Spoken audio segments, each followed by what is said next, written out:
Refused to help my boyfriend's mother, who's faking her illness, but is now calling only me, as I plan my escape to Europe. I, 25F, live with my boyfriend Liam, 24 male. About a month ago, his mom Tanya began claiming she's dying of cancer, but no diagnosis has been confirmed. Every hospital visit ends with her being sent home. A nurse even told Liam she might be faking. It started when she stayed one night at our one-bedroom apartment. That turned into a week of chaos. She refused AC and fans, said they hurt her skin, but blow-dried her hair daily. The apartment smelled awful, everything had to be dark and silent, and she constantly demanded help. She even stormed into our bedroom at 3 a.m. asking Liam for massages. We sleep naked so that was awkward. She criticized our Buddhist souvenirs, insisted we hang a cross, I did, and complained non-stop. She suggested we move in with her, an hour from our job/school. I'm a full-time student with 2 jobs and a 4.0 GPA, and I was falling behind. Liam, who works full-time, switched to remote work. His boss hated this, to care for Tanya. Her health updates were always shifting. MRI, cancelled surgery, then chemo postponed due to infection, then E. coli. Always a new reason. No clear diagnosis or paperwork. When her husband David, who funds her lifestyle, was away, she made us go to her house to get her jewelry because she thinks he'll steal it when she dies. He's an alcoholic according to her. We were supposed to take her to the ER right after, but we ended up staying 16 hours doing chores. I folded 420 clothing items, cleaned the whole house, and felt like her unpaid maid. Not a single please or thank you. She was stalling to go to the ER, and when we finally got there at 5 a.m., she said she'd check herself in, and sent us home. 3 hours later, she called again, sobbing for help. She had been rejected by the ER. I suspect she faked it. Liam and I have both been skipping meals, losing sleep, and falling behind at work to help her. He once said he's waiting for her to pass away so we can move to Europe. He's been forced to manage her divorce, lawyer meetings, and funeral prep.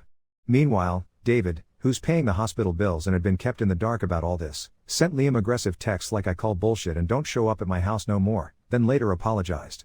Tanya called again begging for help, but this time, she wanted me, because David is jealous of Liam. I had clearly told Liam I needed that weekend to study for final exams. And going to that house alone seemed sketchy.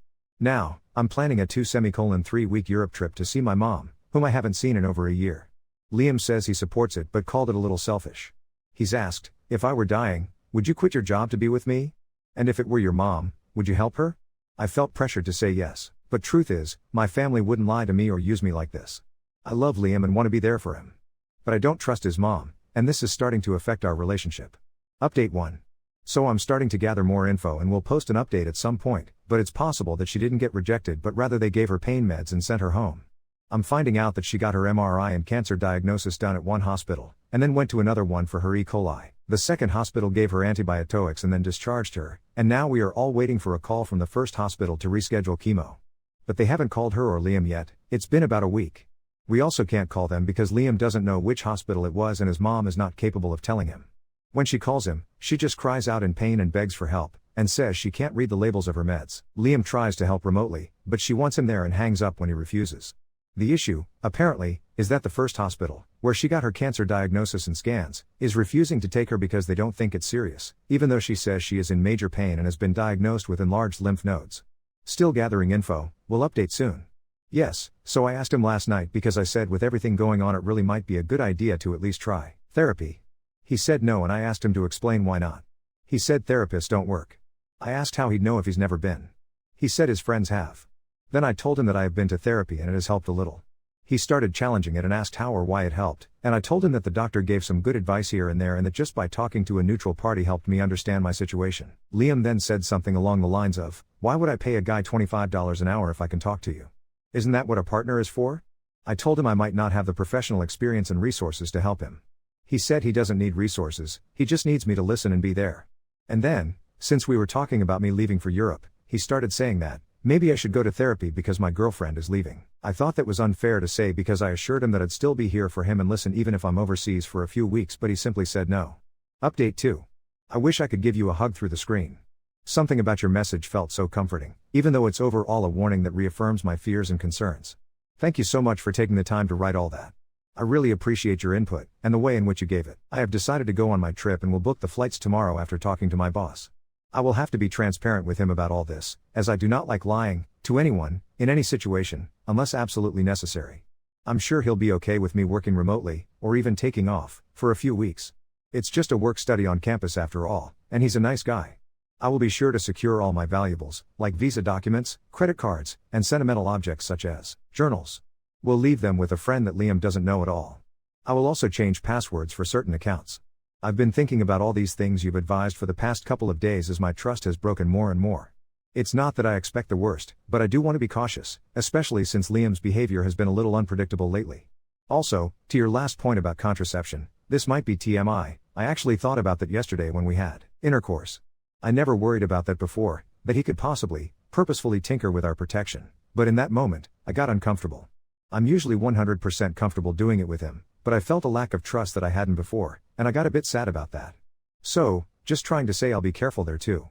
I'm certainly not ready, nor do I want to have kids with him right now. Not before we're both secure in life, and physically and mentally healthy. I, too, hope that you're wrong, but can't at all blame you for making the deductions you have.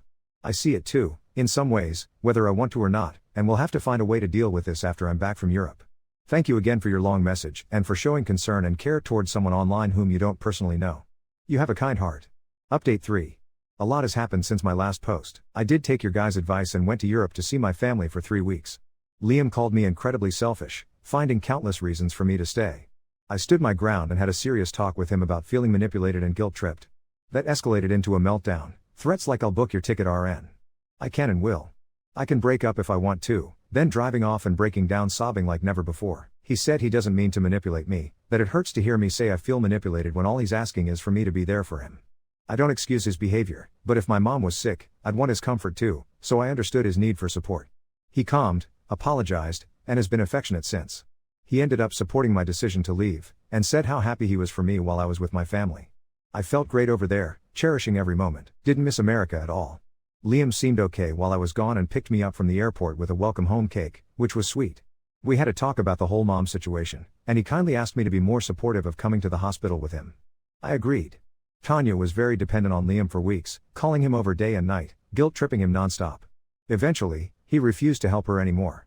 She cut ties briefly, but they reconnected. His involvement has gone way down since then. Tanya's sister flew in from Cali to help out, but couldn't take her crazy demands, so she left. Niece came too, but left 3 days later. Tanya had surgery and started chemo, is getting thinner, and losing her hair.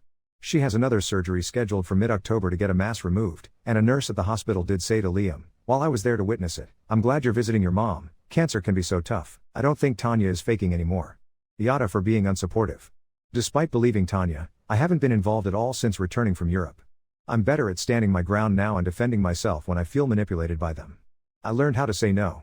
May not have mastered it yet, but I'm prioritizing my grades and my family over his mom's odd demands, while also balancing quality time with my BF. I show sympathy for his mom and text her here and there, but I agree with the Reddit comments that it's not my job to treat or nurse her, or spend my weekends doing her chores. Other updates: Tanya didn't get divorced. She needs David to pay her medical bills, but tells people he's a rude alcoholic who's waiting for her to die. Liam quit his job. It was too much on top of his mom. His mood is way better, he's healing mentally, and treating me better too. I support his unemployment for now. BC he's working diligently on projects and has enough savings for his part of rent. Can't fit more. Update 4. I went with him to her surgery. I packed snacks, chargers, and a sweater because those waiting rooms turn you into a popsicle. He held my hand, then let go, then held it again. When they wheeled her past us she was suddenly meek and soft-voiced, and then asked the nurse, loudly, if there was a quiet room for prayer because she didn't want to look at our Buddha eyes before anesthesia. There wasn't. I stared at a vending machine for an hour thinking about a Snickers with a soul. The surgeon came out with that face doctors have when they're trying to not say too much or too little. He said the mass was larger than expected, very entangled, they took what they could and biopsied nodes. There would be more chemo. He spoke like a metronome.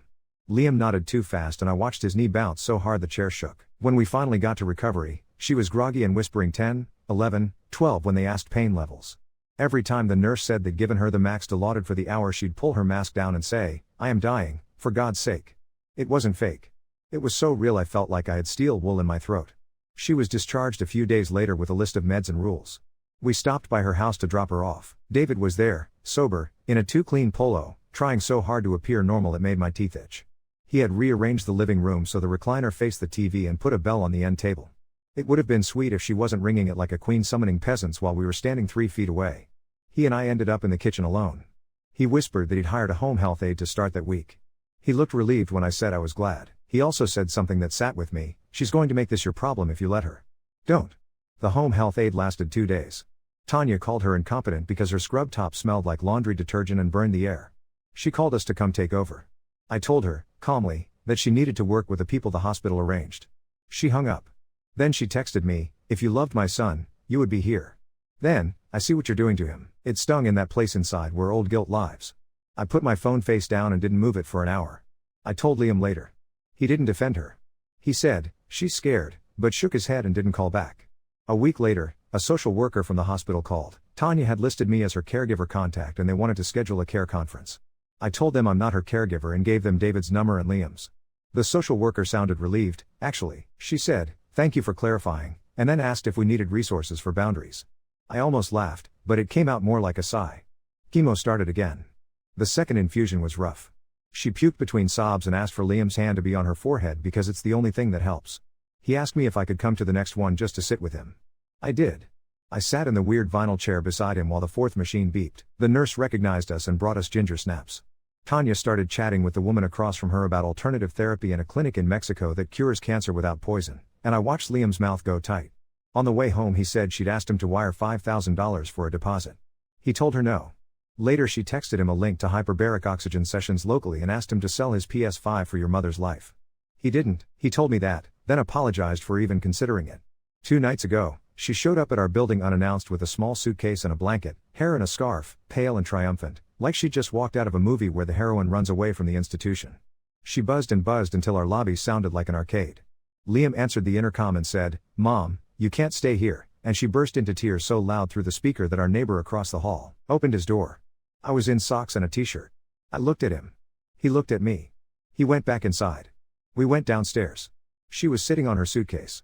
She said David had not turned the ceiling fan off, and she wanted to die anywhere but under his roof, and Jesus would not abandon his mother. She looked so small I had to fight my instinct to scoop her up and say yes to everything. We told her she could come up for 1 hour to warm up and drink tea and then we'd take her back. She said 1 hour like a person says forever. We made her tea with too much honey. She refused the couch because those cushions are full of chemicals and sat on the floor on her blanket like a penitent. She asked Liam to rub her calves. He looked at me. I sat at the kitchen counter and read an email I didn't understand twice. When the hour was up, she begged for another and I shook my head. She went very still and said, "You'll miss me when I'm in the ground." I told her, "I will," and grabbed my keys. Driving back was a masterclass in circular arguments.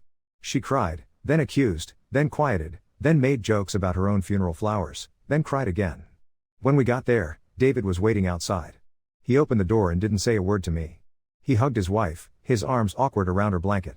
Then he looked at Liam and said, "We need to stop this," and invited us in for a family meeting, which turned into him pulling out a folder of paid invoices and an insurance statement that showed exactly how much chemo costs. It was his way of saying, "I'm paying. Stop acting like I'm waiting for her to die." It felt like watching two people who fundamentally don't trust each other try to build a bridge by stacking bank statements. That night, after the drive, we lay in bed on opposite sides and stared at the ceiling. He whispered, "I booked a therapy session," into the dark like it was something fragile that could break if he said it loudly. He did it because I told him I love him, but I can't be the only person in the room when his mom is calling us demons and saints in the same hour. He went. The first session was virtual, and afterward he sat on the rug and said, "She said parentification and fog," and then laughed at how stupid the word fog sounds until it didn't sound stupid anymore. He put his head in my lap and admitted he started massaging his mom's shoulders when he was 10. He told me how she used to call the school and say he had migraines so he could stay home with her after her big pain days. He cried in this quiet way that is worse than sobbing because you can hear it run out of someone like water. The therapy didn't fix everything. The next day he asked me again if I could come to an oncology appointment because she'll behave better if you're there. I told him I'd go but I wouldn't speak unless spoken to, and that I wasn't signing anything. 90 seconds into the visit, she slid a medical power of attorney form across the table to me with a pen and said, "You're detail-oriented, I trust you," as if that was a compliment instead of manipulation. I slid it back. She made a sound like a kettle right before it boils and then smiled at the oncologist and said, "We're all so close." The oncologist, a woman with tired eyes and glittery nails, just nodded and said, "We're going to focus on today." We did have a weird insurance thing pop up. An EOB came to our place with Liam's name and an oncology consult he never had. It turned out she'd given the hospital our address as her mailing address because David opens her mail, and the admin clerk had entered his name as CO. We got it fixed after 3 phone calls and one "this is actually illegal" voice I pulled out from somewhere deep. It made me realize how easily I could wake up to a collections call that isn't mine. Some days, she is so sweet it skews the room. She sent me a text with a photo of a pearl necklace and said, "For when I'm gone. You're the only woman my son ever loved truly." I didn't know what to do with that. Then, 2 days later, She tried to pawn the same necklace for vitamin infusions and texted me, "Can you drive me? I can't be around David when he's jealous." I said no. She wrote, "I will remember this." I took a screenshot and then hated myself for turning her illness into receipts. He's been lighter since he started therapy.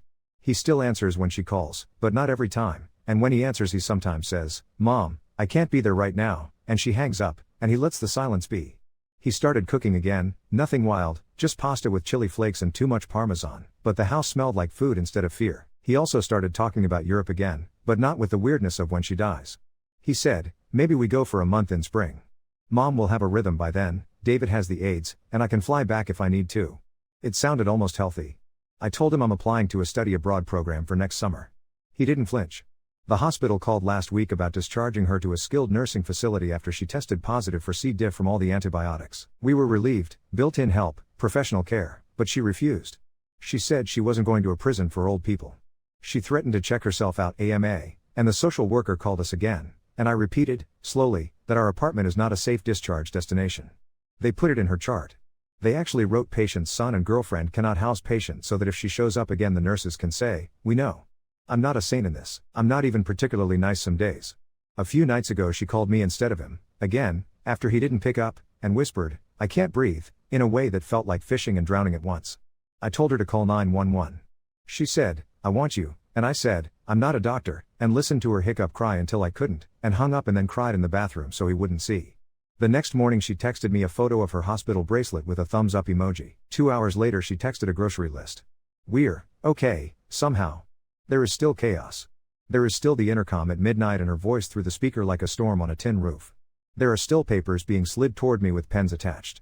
But there are also mornings where I drink my coffee and he sketches for his project and nobody is asking for a cross on our wall or a foot massage at 3 a.m. He booked his second therapy session. He keeps telling me, "I'm sorry I made you feel responsible for my mother," as if an apology can unknit muscle memory.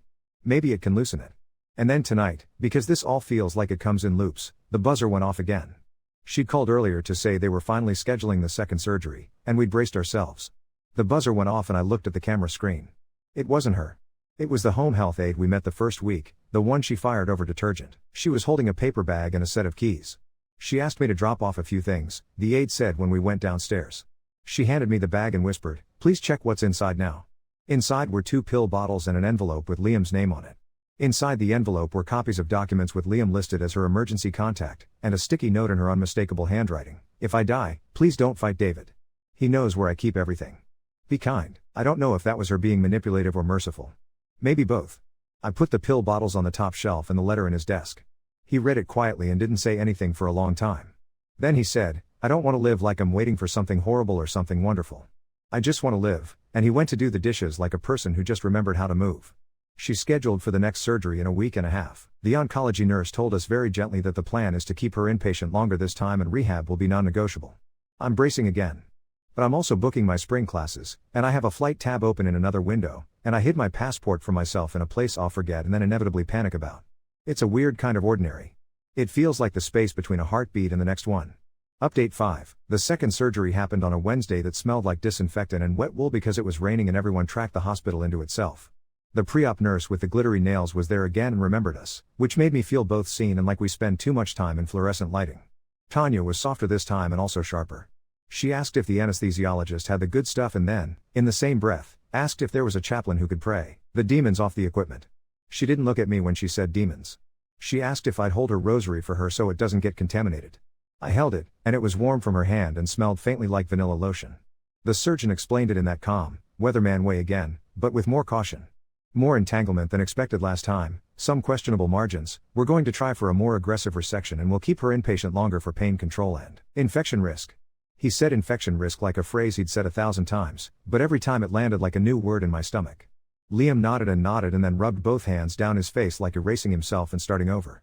I don't know how to be anything other than honest. I wanted to run. I wanted to take my own skin off and hang it on the coat rack and be someone else for 6 hours. They took her. We shuffled to that holding pen of families in navy chairs and televisions that only play cooking shows where the chef is always zesting a lemon over a pan. The lemon zest made me personally angry for reasons I can't explain. We watched a woman fall asleep curled sideways on 2 chairs like a shrimp. Liam tried to read a pamphlet about what to expect post-op and only made it to the first diagram of a drain before flipping it shut. I bought a coffee from a machine that delivered something that tasted exactly like a sad nickel. The surgery took longer than they said, which I think is in the handbook of surgery. Add 2 hours to any estimate and then subtract 5 years off each waiting person's life. The surgeon came out eventually with that same neutral face and said there were extensive adhesions, tumor-abutting vessels, that they took more tissue, left things on the table that would have risked her life to remove, and that the plan would be more chemo, possibly radiation, and then he paused and said, very carefully, we had palliative care meet her pre-op to start a conversation about goals. He said goals to 2 people whose goals have been to remember to eat cereal. We went to recovery. She was pale and slick with that surgery sweat that doesn't belong to heat and she was on oxygen. She did the same thing with the pain scale, whispering numbers like a countdown to launch and then skipping back to 12 and 13 when the nurse turned to chart. When they said she had a PCA, patient-controlled pain pump, she brightened like a child and then fell asleep mid-smile, which was the most human thing I've seen her do. She woke up and asked me to take the rosary because your hands are cleaner, and then asked Liam if he'd rubbed his hands with holy water before he touched her bedrail. The nurse, who had seen everything, glanced at us and said, very gently, the sanitizer is holy enough in here. They kept her on the surgical floor for 3 days and then in step-down for 2 more. A palliative care doctor with kind eyes and sneakers came in and pulled a chair up close enough to my knee that our legs almost touched. She kept her voice level and asked what Tanya wanted if she got very sick very fast. Tanya looked at the ceiling tiles and said, I want miracles. The doctor said, we always want the best outcome, and I also want us to make a plan for if your body needs a different kind of care. Tanya closed her eyes. She opened them and said, full code, like she was defying someone. Liam stared at his laces. Later he whispered, she's not ready to talk about dying, like it surprised him, and then he laughed without humor because, when has she ever been ready to talk about anything that's not exactly how she wants it? They actually did keep her longer this time. There was a drain. There were nurses who know exactly how to fold blankets in rectangles that mean business. There was a sign that said C. diff precautions in the past, standard precautions now, and I felt relief I didn't know I had until then. The social worker came in with that clipboard that is somehow both a shield and a tool and said rehab placement was arranged and non-negotiable. Tanya refused like it was a sport.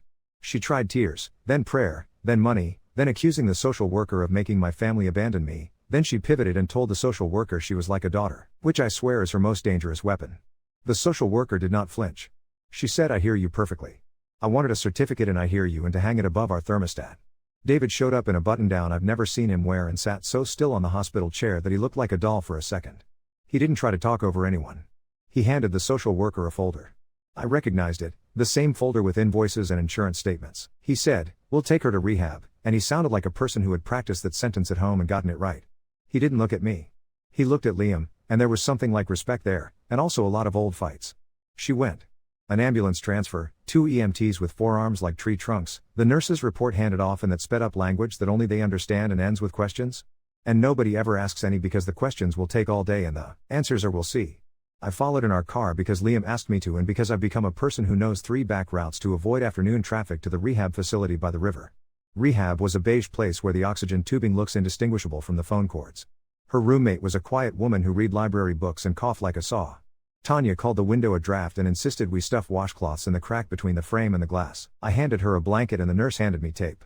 She asked on day 1 if the cross in the hallway could be moved into her room. The nurse said, we don't move religious items, but you're welcome to bring your own, and Tanya looked directly at me.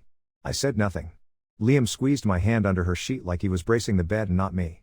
She lasted 48 hours before she called Liam begging to come home. Home meaning our place. Her voice went small and sugary and then sharp when I said, no.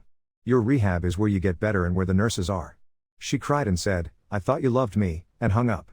30 minutes later, a woman in a polo with the facility's name walked up to the front desk where we were pretending to enjoy lemon water and introduced herself as the case manager. She said, I want to confirm, just one more time, that your apartment is not an option for discharge. She had already put it in the chart from the hospital. She put it in this chart too. It felt like asking 3 different strangers to memorize the same password and trusting they won't forget.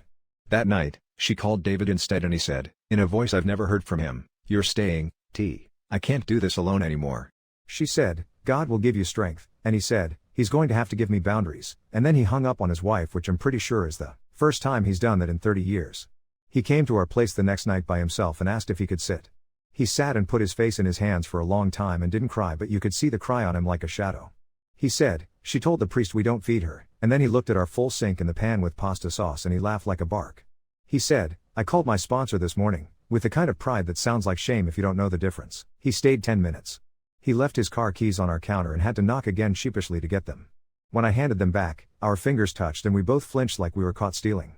School is a different planet in the same solar system. I walk across campus past kids with earbuds and lives that don't smell like hospitals, and my feet almost learn how to move in that rhythm. I got an email in the library with a subject line that made my heart do that weird flutter. Congratulations, Study Abroad Award. I clicked it with my mouth open because apparently that's how I click now. It's a partial scholarship for a summer program. I thought about my passport and then remembered I hid it inside one of my winter boots like a raccoon and spent 20 minutes digging through the hall closet with one boot on my foot and the other empty and my arm up to my elbow in scarves like a magic trick and laughing at myself in a way that sounded like gasping. I told Liam that night and he said, "You earned it," immediately, without any of the weirdness from before. He smiled with his whole face, and then he got quiet. He said, "I'll come for the last week, if I can," and I said, "I'd like that," and neither of us said unless my mom is dying because we don't have to say it anymore for it to be in the room. His therapist has him doing homework. He leaves journals on the coffee table with parts of sentences that I don't read but my eyes catch. Anyway, inner child, hypervigilance, enmeshment. I want a life. He said into his soup one night, I didn't know I was allowed to not answer, and I said, "You are," and he put his phone face down while it buzzed and I watched his shoulders stay on his body instead of creeping up to his ears. He slipped once hard. She called him from rehab, screaming that the aide had poisoned her with vanilla pudding because vanilla smells like toxins, and he went like a man to a bell. He came back exhausted and pissed. He said, "She asked me to massage her feet," and then he said, "I told her no." He looked at me like he expected me to applaud or punish him. I didn't do either. I made tea and set it in front of him and he drank it and then fell asleep with his mouth open and the teacup still upright. I took a picture and then deleted it because it felt wrong to make a keepsake of relief. There was a moment with a chaplain at rehab that undid me. He came into the room with a small leather book and the air of someone who knows how to sit in quiet. He asked if we'd like a prayer. Tanya said yes, very loudly, and then gestured to me as if introducing me to an audience. "She's the Buddhist," she said, like a diagnosis. The chaplain smiled at me and asked if I wanted to share anything. I told him I'm not actually Buddhist, I just have souvenirs, and he laughed in this soft way that made me want to cry. He said a prayer that didn't make me feel trapped. He said, "May there be courage for what is hard and softness for what is not." After he left, she tried again with the power of attorney form. She had it folded into her Bible like contraband. She slid it out and slid it at me and said, "For when I'm too weak to speak," and I slid it back with my finger on the edge and said, "David is your husband, and he is your person." She made that kettle noise again and then went very sweet and asked if I would at least be her secondary, and I said no. I felt heartless and also sane. The insurance did a new trick where they sent a benefits explanation to our address for a palliative consult that she had, which was fine, except it listed me as spouse, which is not a thing I am to anyone. Liam called and fixed it without me, which felt bigger than the thing itself. Then, 2 days later, we got a knock on the door and it was a woman who introduced herself as Pam from St. Michael's Meal Train, holding a casserole and a pamphlet about grief ministry. She said, "We're sorry for your loss," and I choked on my own breath. Liam said, so quickly, "She's not dead," and Pam went scarlet and stammered and said she'd gotten an email with our address, our current home, and Tanya's name and transitioning soon. Liam took the casserole because what else do you do? Pam left after we assured her Tanya was very much alive and very much not transitioning anywhere near our living room. We opened the casserole because we are not proud and it was delicious in the way casseroles are, a fat hug you can eat.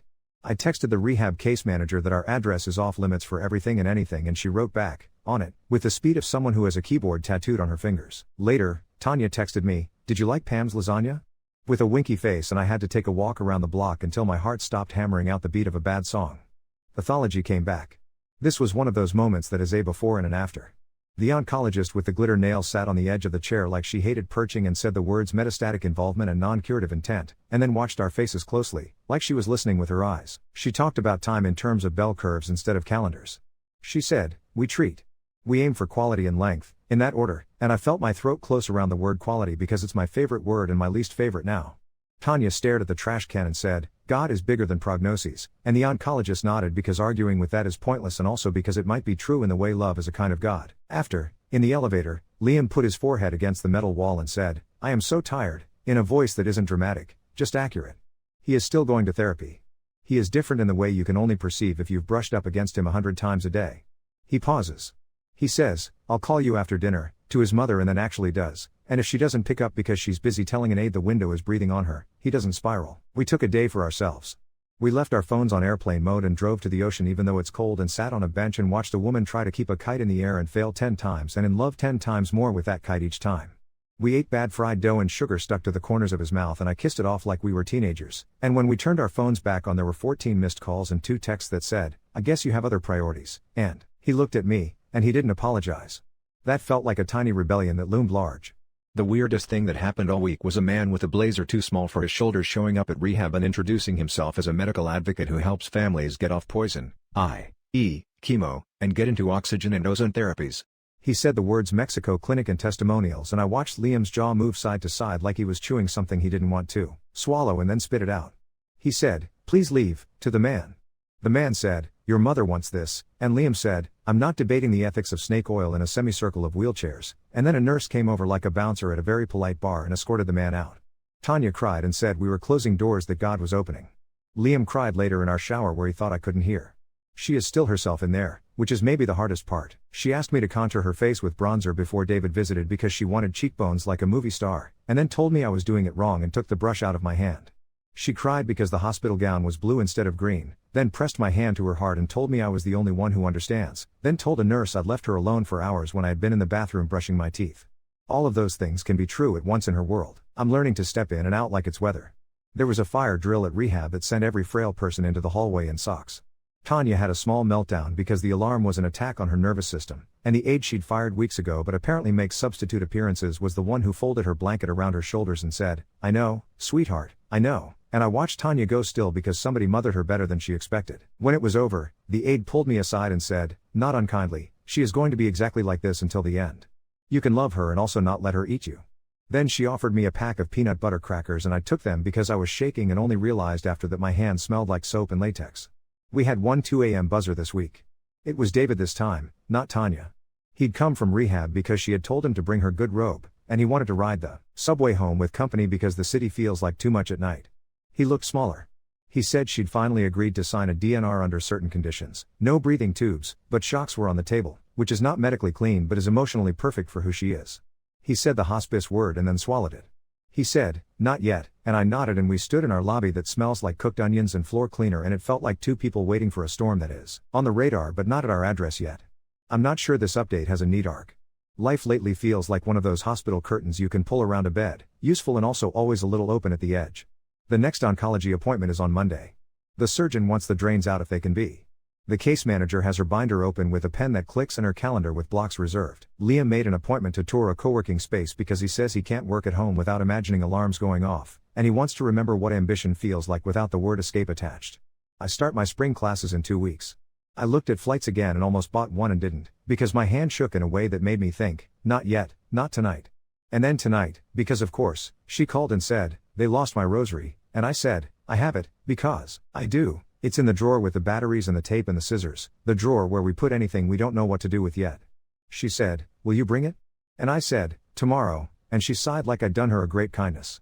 After I hung up, Liam said, thank you for not hating her, into the crook of my neck, and I said I don't, and it was true in the way complicated things can be true. Somehow in all this there are small, stupid, wonderful things. He made pancakes at midnight and burned the first one into a perfect black circle that looked like a coin lost at the bottom of a fountain.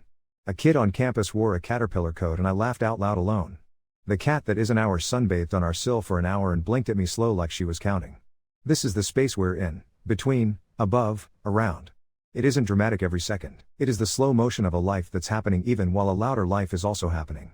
He put his head on my shoulder during a commercial for travel and said, I'm going to be a son and a person, and I believed him because he said it like a promise and not a plea. I bought a little calendar and wrote down nothing but class times and a word every day that I want: ease, boundary, breakfast, palm, sleep. She may die. She may live longer than anyone expects. Both truths sit next to our houseplant and drink water. Tomorrow I will bring her the rosary and I will not sign anything. I will leave when I say I will leave. I will come home and put my passport back in the boot and then move it to a place I will definitely forget. And when the buzzer goes off again, and it will, I will look at the screen, and then at him, and then we will decide, together, with the same 2 words we've been trying to build a life around in the middle of all this: yes, no.